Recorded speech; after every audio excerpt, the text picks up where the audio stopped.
سلامونه مې ومنئ خپل وطن ګل وطن چینل ته ښه راغلاست. مینهوالو په دې امید چې تاسو به راته روغ او جوړ وئ او د صحت کلوي کې به نغښتي وئ.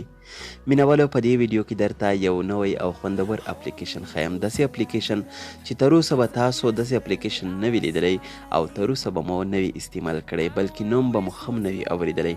هغه دا چې تاسو کولی شئ چې خپله ډیټا په داسې یو اپلیکیشن کې کیږدئ چې بالکل به چاته پته نه لاګي چې د ده موبایل کې څه شته او که نه. یعنې تاسې کولی شئ چې خپله ډیټا محفوظه په موبایل کې وساتئ. هغه که تصویرونه وي، هغه که ویډیوګانې وي، هغه که اډیو وي، تاسو کولی شئ چې هغه په خوندي ډول وساتئ. نو مینهوالو دا چې دغه اپلیکیشن کوم اپلیکیشن دی او دا اپلیکیشن څنګه انسټالولی شو او څنګه یې یوز کولی شو، یعنې څنګه یې استعمالولی شو، نو دا ټوله طریقه به تاسو ته په دې ویډیو کې ښیم.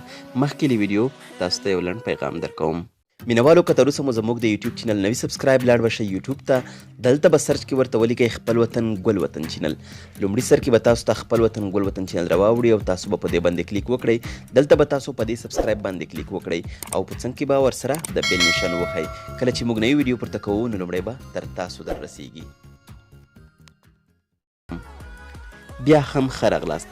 مینهوالو د دې اپلیکیشن لپاره به تاسو لومړی لاړ شئ پلی سټور ته. دلته به سرچ کې ورته ولیکئ فلش ګیلري ویولټ. کله مو چې دا ولیکل نو مهرباني وکئ مینهوالو تاسو به دغې باندې کلیک وکړئ. کله مو چې دا کلیک کړ دلته ماته اوپن راکړل شوی، تاسو ته به دلته انسټال درکړل شي. نو دلته به تاسو انسټال باندې کلیک وکړئ او ستاسو موبایل ته به انسټال شي او تاسو دلته د سکرین په مخ باندې دغه اپلیکیشن لیدلی شئ. نو مینهوالو دغه اپلیکیشن به تاسو کلیک کړئ. کله مو چې کلیک کړ مینهوالو دلته ګورئ ماته لیکلي لانګ پریس آن فلش لایټ ټایټل ټو اوپن والټ، یعنې دلته تاسو فلش لایټ باندې کلیک وکړئ، هغه هم په اوږدو باندې، یعنې تاسو دې باندې ګوته ټینګه ونیسئ.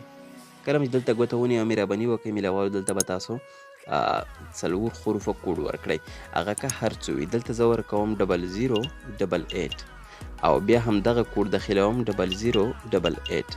نو مینهوالو ګورئ دلته ماته وایي چې تاسو دغه پوښتنې ته ځواب ورکړئ. دلته زه پوښتنه انتخابوم، دلته څه ولیکم نیک نیم، دلته ورکوم وطن.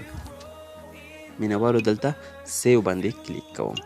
کله مې چې دا کلیک کړ دلته ګورئ مینهوالو په لومړی سر کې ماته راکړل شوی چې ایمیجز او په دوهم آپشن کې ماته ویډیوز راکړل شوي او په دریم کې اډیو او نوټس همداسې شیر اپ او ریټس.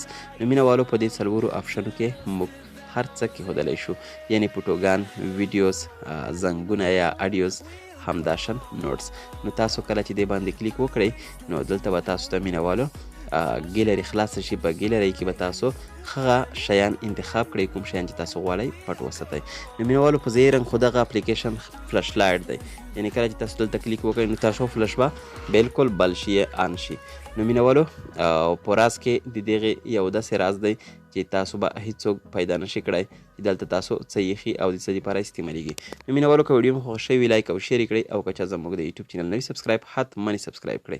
دا چې زه بیا حاضرېږم تر هغې په پاک رب سپارم د الله په امان.